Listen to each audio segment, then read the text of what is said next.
Hello everybody, we are going to solve questions from moving charges and magnetism. So question number 1 says that three long straight parallel wires carrying currents are arranged as shown in figure.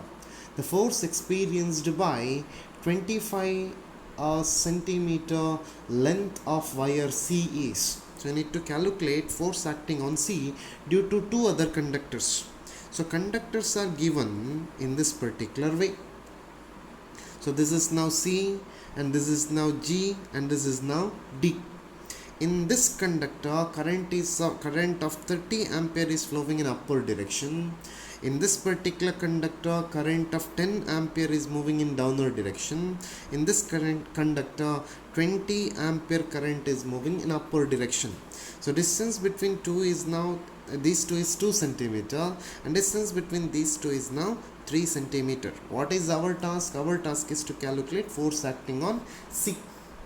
So magnetic field due to wire D at C, that is magnetic field at point C due to D, which can be given by mu naught divided by 4 pi into 2I divided by R. Mu naught by 4 pi is 10 to the power minus 7 into 2 into 30 divided by 3 centimeter, that can be written as 0.03, which is nothing but 2 into 10 to the power minus 4 Tesla,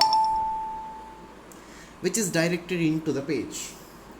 And magnetic field at point C due to G, which can be given by Bg is equal to mu naught by 4 pi into 2I divided by R. So 10 to the power minus 7 into 2 into 20 divided by 2 centimeter, 0.02. So which comes to be 2 into 10 to the power minus 4 Tesla, which is directed out of the page because these two currents are moving in opposite direction, so it is moving out.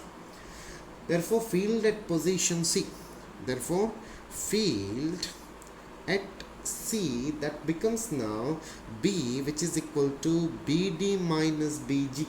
So it is equal to now 2 into 10 to the power minus 4 minus 2 into 10 to the power minus 4, which is equal to 0, So force acting on C will be equal to 0. Force F becomes equal to now BIL sine theta. So B becomes equal to 0 means F becomes equal to 0. So option for first question is option C. Option C is correct for first question. Important question it is. Now we'll go to second question. Second question says that in an ammeter 10% of main current is passing through the galvanometer. If the resistance of galvanometer is G, then the shunt resistance in ohm is, you need to calculate shunt resistance in ohm. So this is also important question, my dear students. This is now one galvanometer and this is now shunt resistance, and the current of I is now passing here and this current is now I minus Is. So this current must be equal to Is. So can I say that from direct equation S is equal to Ig into G divided by I minus Ig. Ig is given, it is now 1 by 10th times I. Therefore S becomes equal to I by 10 into G divided by 1 minus I by 10 into which is equal to now G divided by 9, which is nothing but G divided by 9. G divided by 9 means option B is correct. Option B is correct for second question.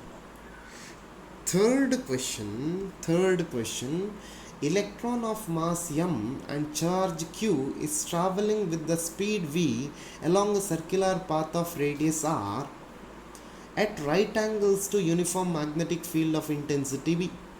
If the speed of electron is doubled and the magnetic field is halved, then the resulting path would have a radius. It must be a circular path only.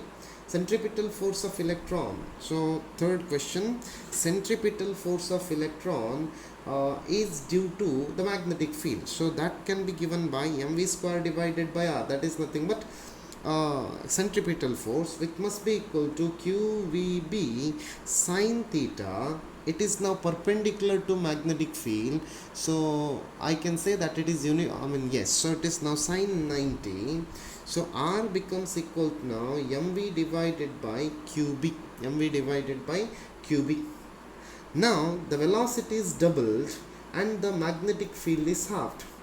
So R dash can be given by m into 2v divided by q into b by 2, which is equal to now 2 into 2 into mv divided by qb.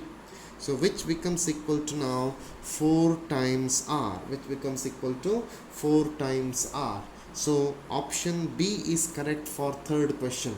Option B is correct for third question.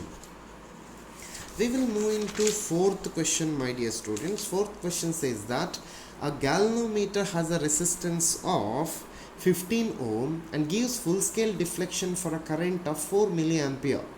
To convert it into ammeter of range 0 to 6 ampere is.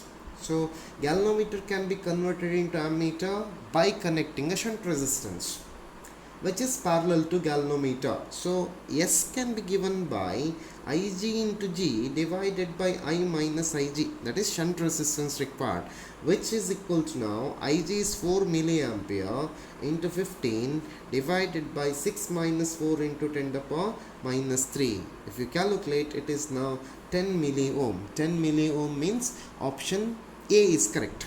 Option A is correct for fourth question. Fifth question says that a straight wire of mass 200 gram and length 1.5 meter carries a current of 2 ampere. It is suspended in a mid-air by uniform horizontal magnetic field B. Magnitude of magnetic field in Tesla is. You need to calculate magnitude of magnetic field.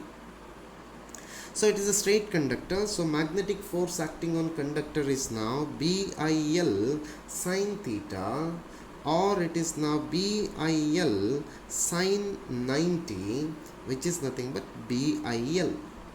So weight of the conductor, W is equal to mg. Since I can say that Fm is equal to mg, I can say that BIL is equal to mg. But what is our requirement, my dear students? We have to calculate the value of B. So it is mg divided by I into L. So it is now 200 into 10 to the power minus 3 into 9.9 divided by 2 into 1.5. So answer is 0.66 Tesla. 0.66 Tesla means for fifth question option D is correct. Option D is correct.